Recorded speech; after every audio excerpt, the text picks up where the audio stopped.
Hi, my name's Jessica. Thanks for watching today. Before we get started, we wanted to fill you in on our church. Here at Grace, we have a mission and a purpose. Our goal is to point people towards Jesus. If you are looking for a church, we would love for you to be a part of what God is doing here at Grace. There are a couple different ways for you to start getting connected to Grace. You can check us out on Facebook, Instagram, YouTube, and Twitter. We would also like to invite you to one of our Sunday morning services. The times are 8:30, 10, and 11:30. We have a great time gathering for music, hanging out, and learning about who God is and how that affects our lives. Thanks for watching, and we hope to see you next week here at Grace. Hey David, the boys are asleep. How are you feeling? Yeah, I'm a little tired. It was a long day. Are you sure? Yeah, I'm feeling bloated, and I'm not feeling very pretty tonight. All right, I'll just finish the ice cream by myself. No, you're not. I'm lactose intolerant. You'll hit me like a brick.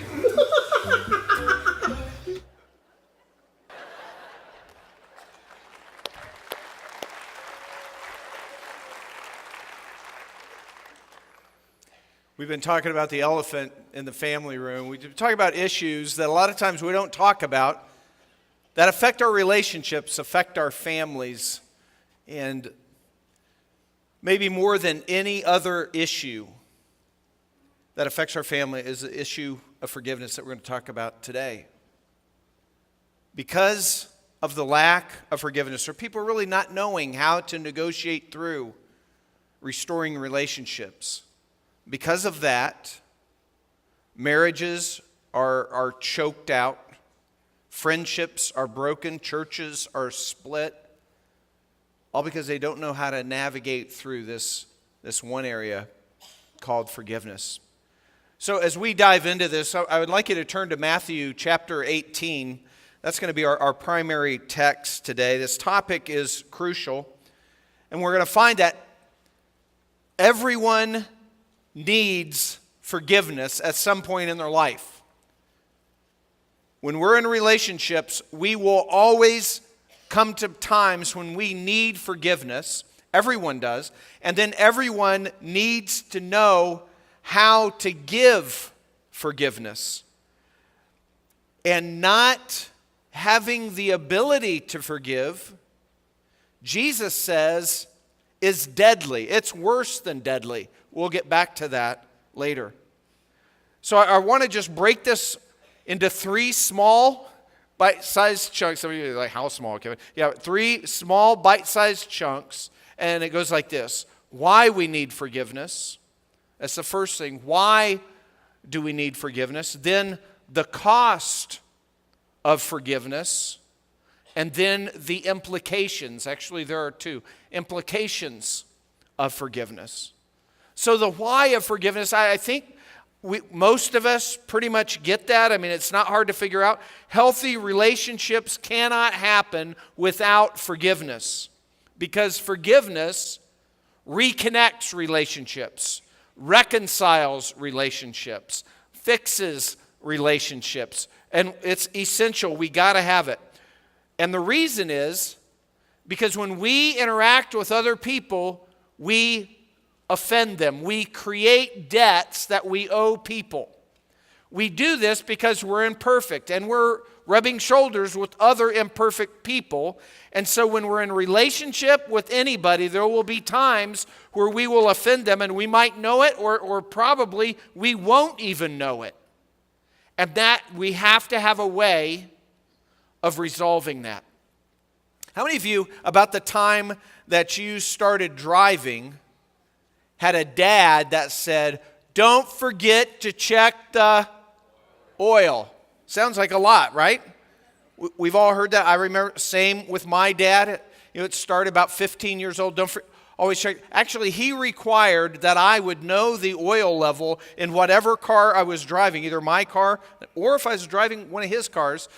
He required that I would know the oil level, and he would ask, and not knowing the answer was not acceptable. You didn't, so you answered, and sometimes we went out to check whether I was right or not, and if I was wrong, that was an issue for him. Why? Because it's so important. I mean, that's why vehicles have oil lights and oil gauges, which my dad always told me never to trust, right?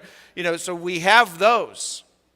It kind of reminds me of a story, but it's about a staff member. You probably don't want to hear it, or maybe you do.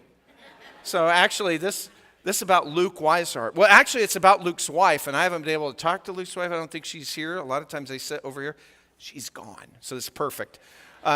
When Luke and Rachel first got married, she sings up here sometimes, dark hair, usually on this side. Anyway, Luke and Rachel, and if she's really ticked next time she's up here singing, you'll know why. But Luke and Rachel when they first got married, Rachel had a picture of Luke on the dashboard. Anybody ever do that? Well, she had a picture of Luke kind of taped to her dashboard, but it was right on top of the oil light.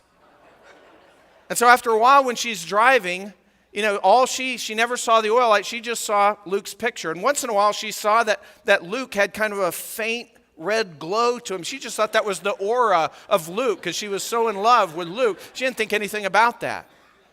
But then what happened was eventually her car dies. Engine seized up. No oil. And that was a car that she came into the marriage with. So I think her dad either helped her or got that car for her. So I don't know how that conversation went with her dad. Hey, Dad, because I bet he told her the same thing. But forgiveness is like the oil in an engine. We need it because the engine, there's moving parts cause friction, and that friction generates heat. Got to have oil to make all that work. Same thing in a marriage. We've got to have forgiveness because of the new moving parts in the relationship to keep on functioning. Otherwise, the relationship will fail just like an engine will. We're all flawed, and we create this friction. Forgiveness reduces that friction in our families, in our churches, and most of all, because here's where we come into contact with people the most, in our marriages. Here's what Jesus had to say about this whole issue. In Matthew 18, this is not my main text, but it sets up the text that I want to talk about. It's Matthew 18, beginning of verse 15.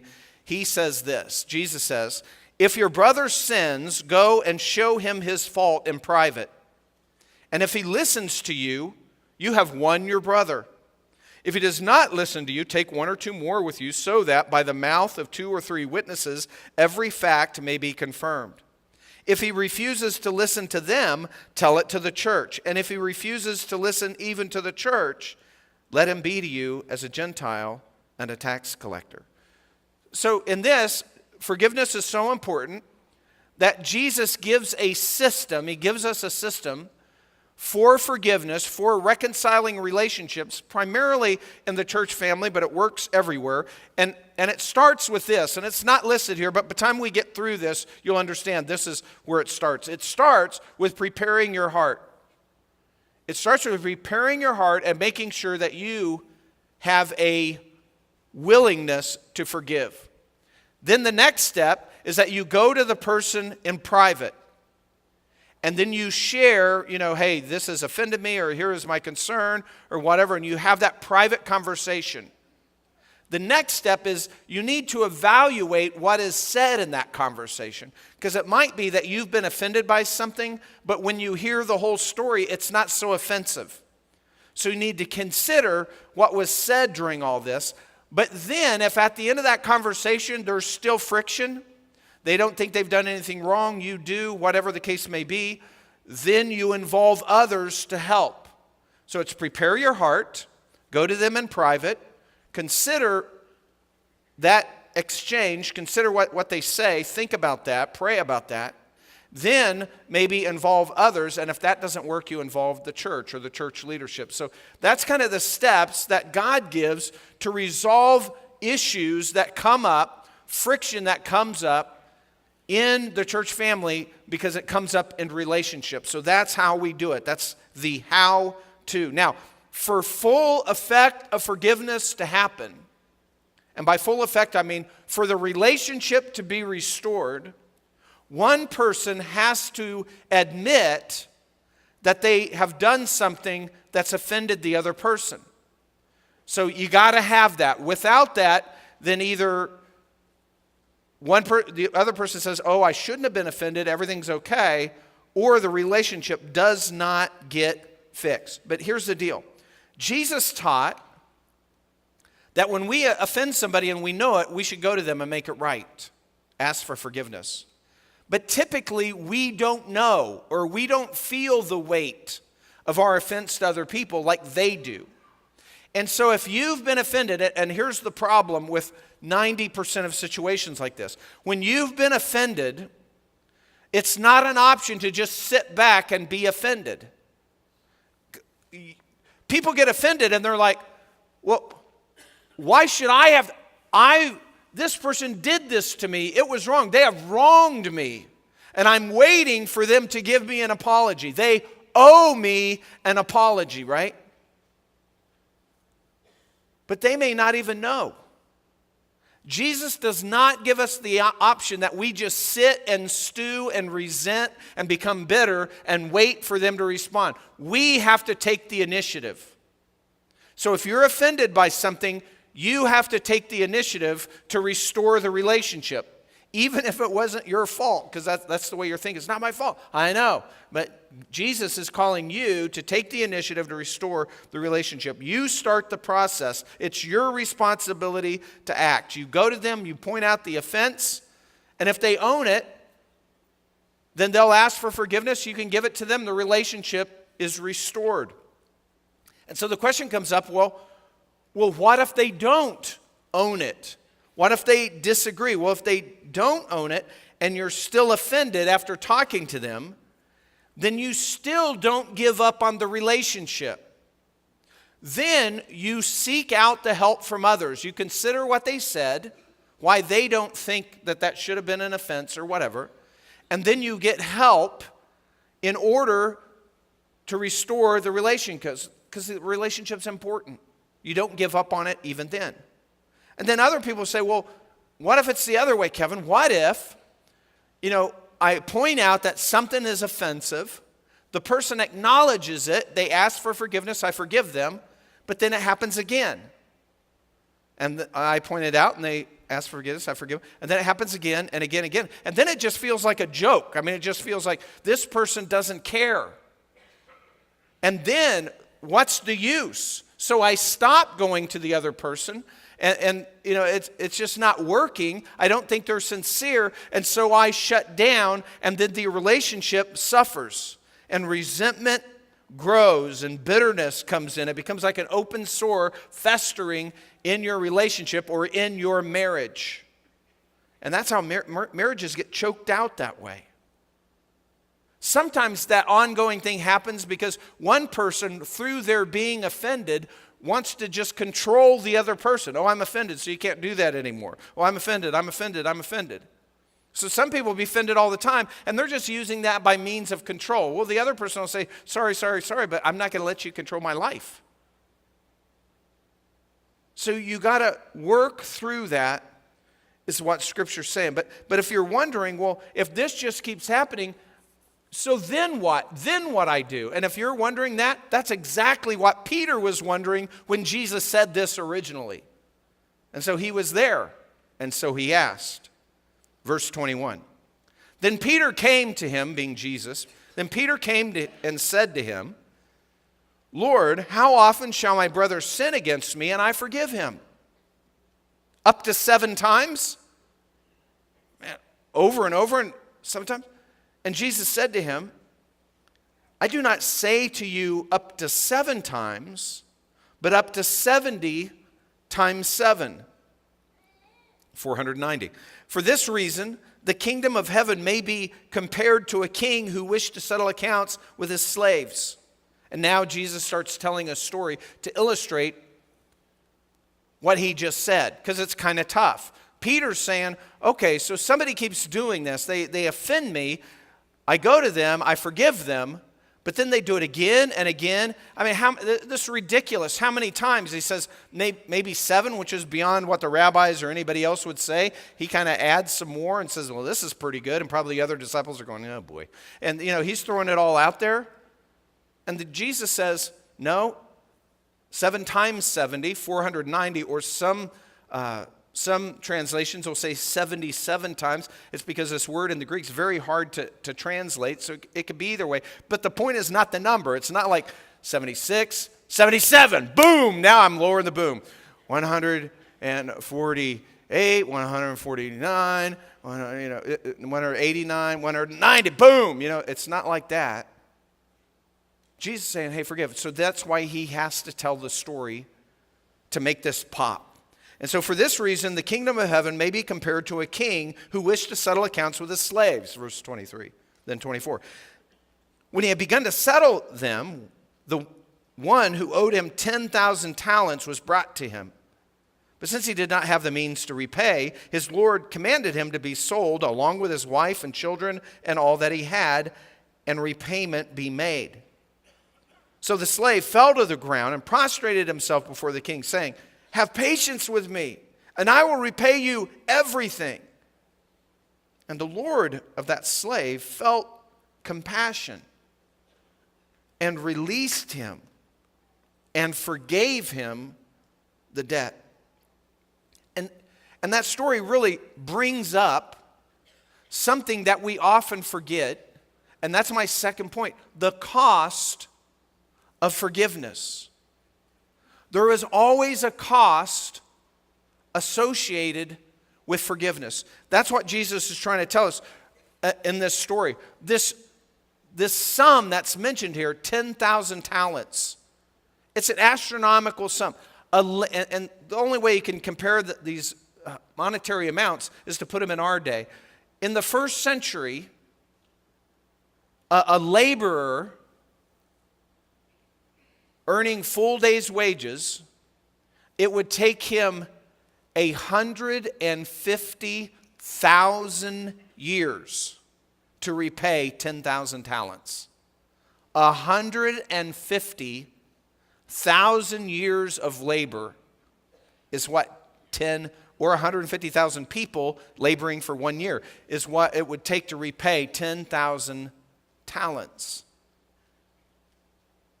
And so, and we find out that the word slave here is also translated servant sometimes, and this word was also translated used of a king's officials who were in service to a king, and that's obviously the meaning here because nobody could rack up that kind of debt.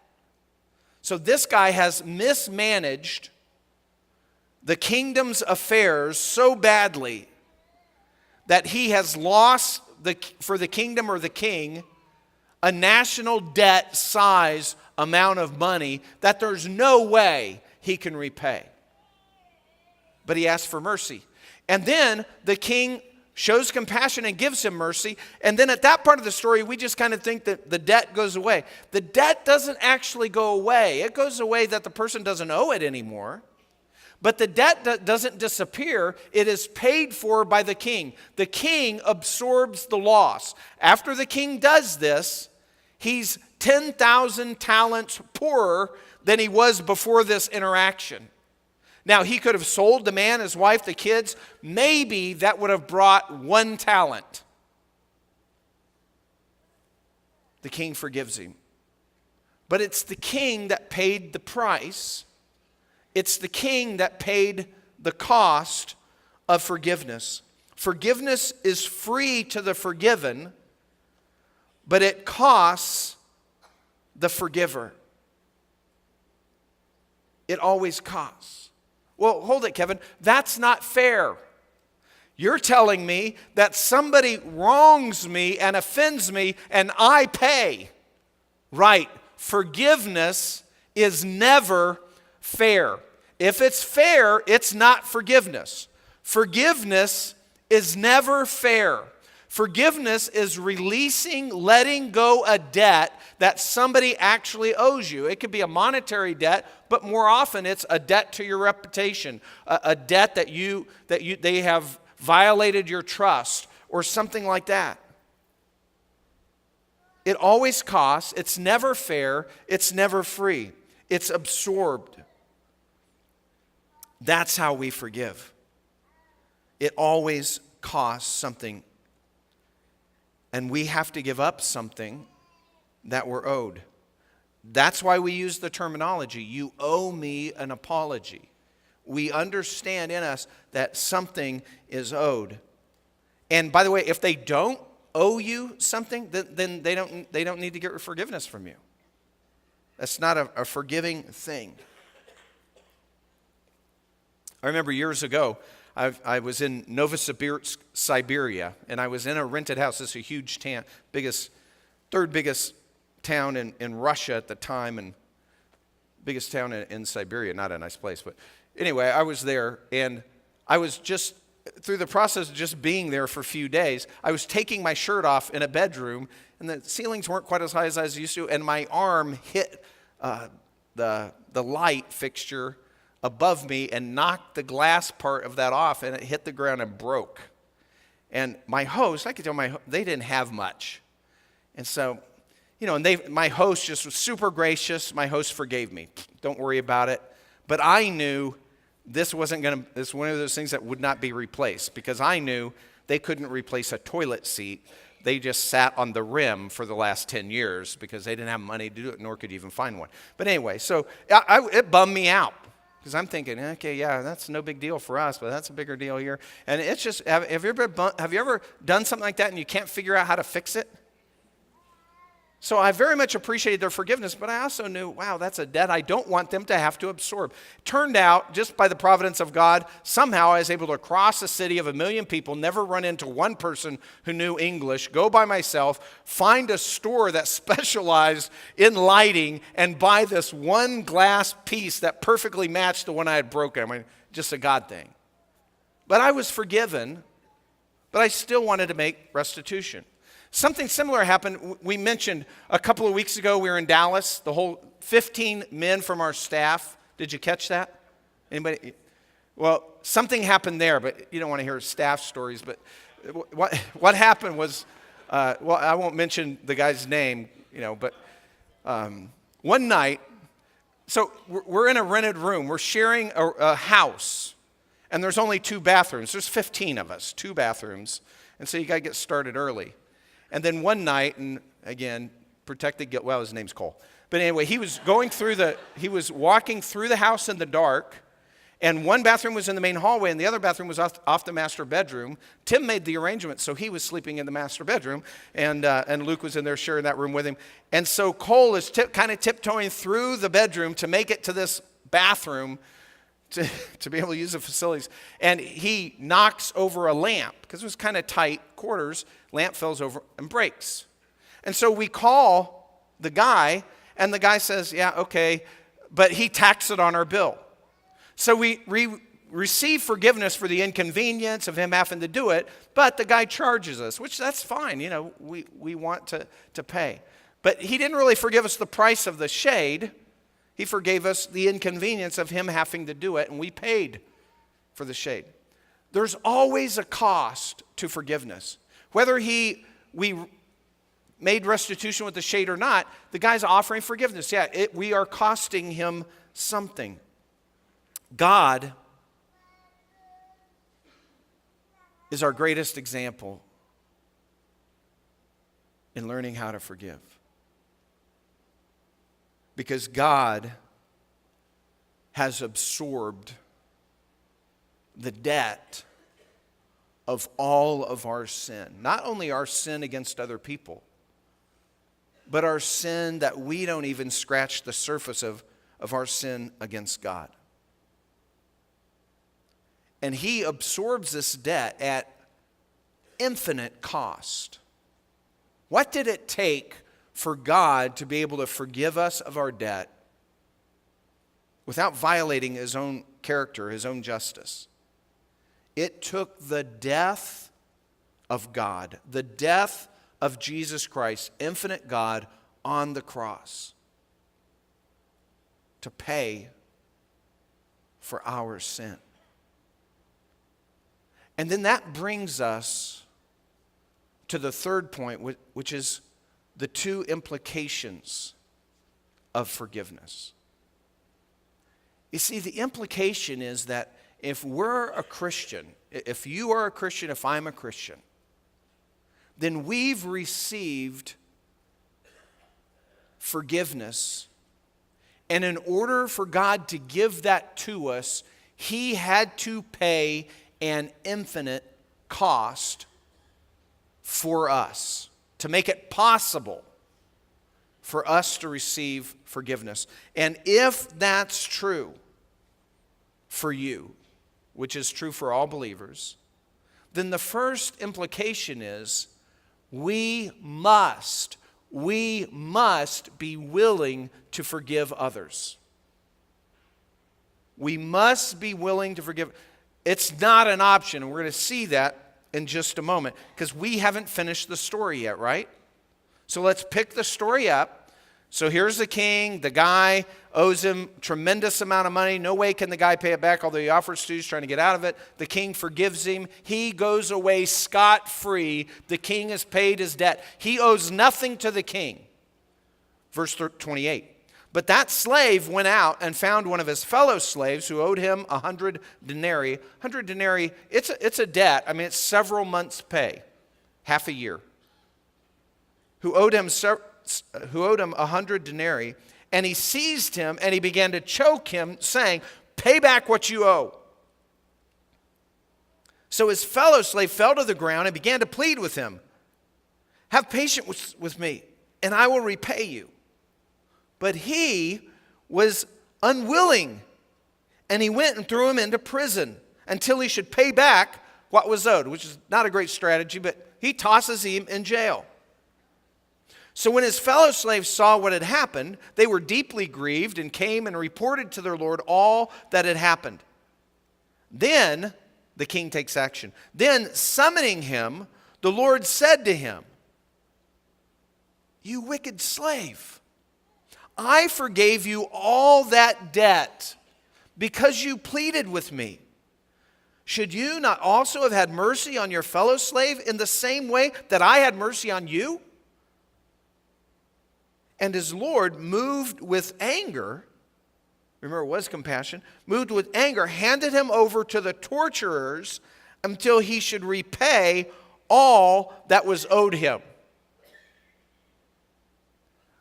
Last verse, not what we typically cross-stitch and stick on the wall. You know, this is Jesus talking. And the king in the story hands this first slave over to the torturers, not just jail, not just sold into slavery. Now he's being tortured until he could repay, which is not going to happen. Sounds harsh. And it is a harsh ending to the story because it's critical we understand Jesus is making this point in a harsh way because this is critical truth we need to understand. The king forgives his servant, but the servant does not become a forgiving person. And when the king finds out the servant's in trouble, he's thrown into jail. Not only that, he's tortured. And then Jesus answers with the last verse, and it's even tougher. Story is over, and here's what Jesus says. Verse 35, "My Father will also do the same to you if you do not forgive others from your heart." And we're going, whoa. And then maybe we're going, whoa, time out. This is Jesus saying something that seems to conflict with the rest of the New Testament, that if we don't do some good thing we're supposed to do, like forgiving others, that we're going to go to hell for that. When the rest of the New Testament is telling us, no, we don't go to hell for things that we do. We deserve hell, but if we're believers, we go to heaven based on what Christ has done, not what we do. So what's going on here? What is Jesus saying? We need to get this. And Jesus is making his point loud and clear. Yes, salvation is based on what Jesus has done. But Jesus is saying, if we don't open our hearts to forgive others, it shows that we haven't really received the forgiveness of God. Huge. He cannot state this any stronger. An unforgiving heart leads to eternal punishment because it reveals the fact that we've never really received forgiveness from God. Now, let me talk about this for just a moment. There are a lot of people who are comfortable being Christians. They like the lifestyle, they like their friends, they don't mind the church thing, and so they come and they hang out and they call themselves Christians. But because they've never really understood the weight of their own sin, because they never really thought they were that bad. Yeah, I'm not perfect. Because they never really felt the weight of their own sin, they basically pretend that they're sinners that Jesus had to die for, and therefore they pretend to get the forgiveness that God offers. But if you are really, truly a believer, you understand the weight of your sin and the infinite cost that Jesus had to pay in order for us to be able to be forgiven. And once we've received that gracious forgiveness, it makes it impossible for us to withhold forgiveness from other sinners just like us. It's kind of like two fruit trees planted at the same time, two apple trees in your backyard growing side by side, and it's October and one's full of apples and one isn't. One's just there. And we say, well, this tree, it's living, it's healthy. This tree is dying, has no fruit. But it's not the apples that give the tree life.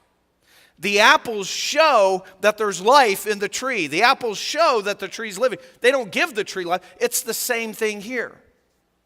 Forgiveness, forgiving other people doesn't make us believers. But if we're believers, we will have a forgiving spirit toward other people. And when we are asked for forgiveness, we will give it. That's what Jesus is saying. And he's using the strongest words possible to convey this truth. He's saying there's no better way of knowing whether you have a real relationship with God than whether or not you forgive other people. Wow. In this context, when they ask for it. Wow. That's sobering.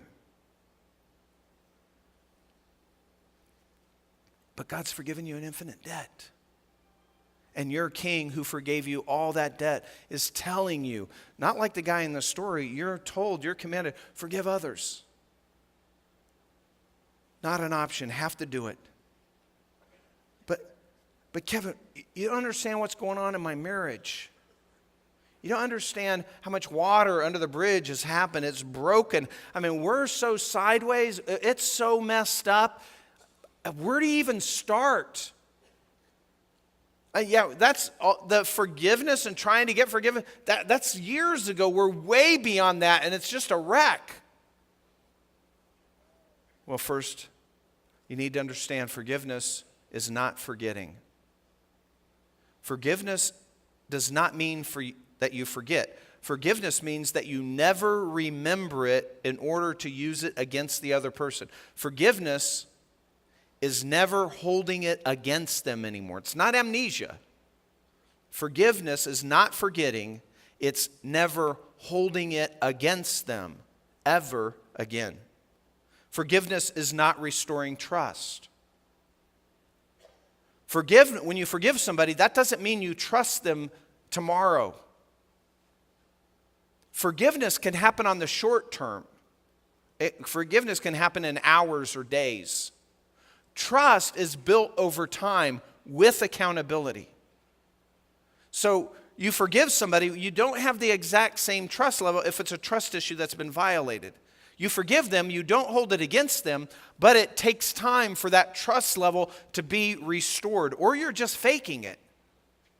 And the way the trust level gets restored is accountability over time. So, and forgiveness and being offended should never be used as a way for controlling somebody else. Just because you don't like something they do, that may not even be a real moral issue, but you want it to, well, that offends me. That's not what Jesus is talking about here. And forgiveness always starts with a forgiving spirit. We can go and say, hey, you've offended me, and this, and the other person say, well, I disagree, and your relationship may still be broken. And then you should involve help. Don't give up. Involve some help to make that happen.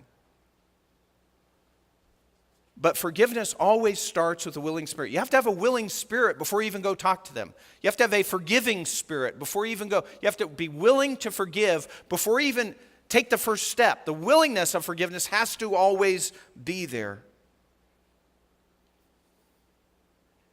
And even if the person will not admit their sin, we still must have a forgiving attitude. We still retain the willingness to forgive. And if they change their mind, your relationship is restored. Jesus, he to me talked about that in Mark 11:25, where he said this: whenever you stand praying, forgive if you have anything against anyone, so that your Father who's in heaven will also forgive you your transgressions. That's what he's saying. If you're not a believer, most important takeaway, God is extending forgiveness to you for things you don't even realize you've done against God, but that doesn't mean they didn't happen. That doesn't mean it's not an offense. You violated his standard like we all have. And you deserve punishment like we all do. And God is willing to absorb that through Christ, but you have to come, you have to ask. And for those of you who are believers, who is it that you haven't forgiven? What bitterness, anger, or resentment are you holding on to and maybe don't have a willingness to forgive? Who is that in your life? Because you need to identify that, because that is not optional for a Christian to not have a forgiving spirit. So, a believer here, we need to ask God for help. We need to confess it to God, to come to God, if we have anything like that in our hearts, and then ask him for help on taking that first step to resolve it. Because God's saying, no matter which side you're on, the ball is in your court. You have to do it. I'm going to close in prayer. Caleb's going to come and lead us an ending song. Let's stand together. But the invitation's open. If you'd like to come and pray down here and just return to your seat. If you'd like to talk to somebody, room 1 will be open after the song and the service is over. Father God in heaven, we thank you so much that at great, great cost you have offered us forgiveness that we do not deserve. It is not fair. You forgive when we deserve rightly punishment. And God, we thank you. That's the Christian faith. And God, we realize we have no right to hold on to things against others. We have to have a forgiving spirit. If it's a broken relationship, if it's something we're hanging on to against another person, we have to go to them. And if we suspect that we've offended them, but they haven't come to us, we have to go to them and ask for forgiveness. And God, we pray that your Spirit this morning would help us to identify those relationships in our lives. Maybe it's our marriage. Maybe it's just been a slow burn for 15 years. Let's not settle for that. You don't want us to. Let's make a change. It starts with confessing to you. Help us, Lord. In Christ's name we pray. Amen. Amen. Thanks for watching, and we hope to see you next week here at Grace.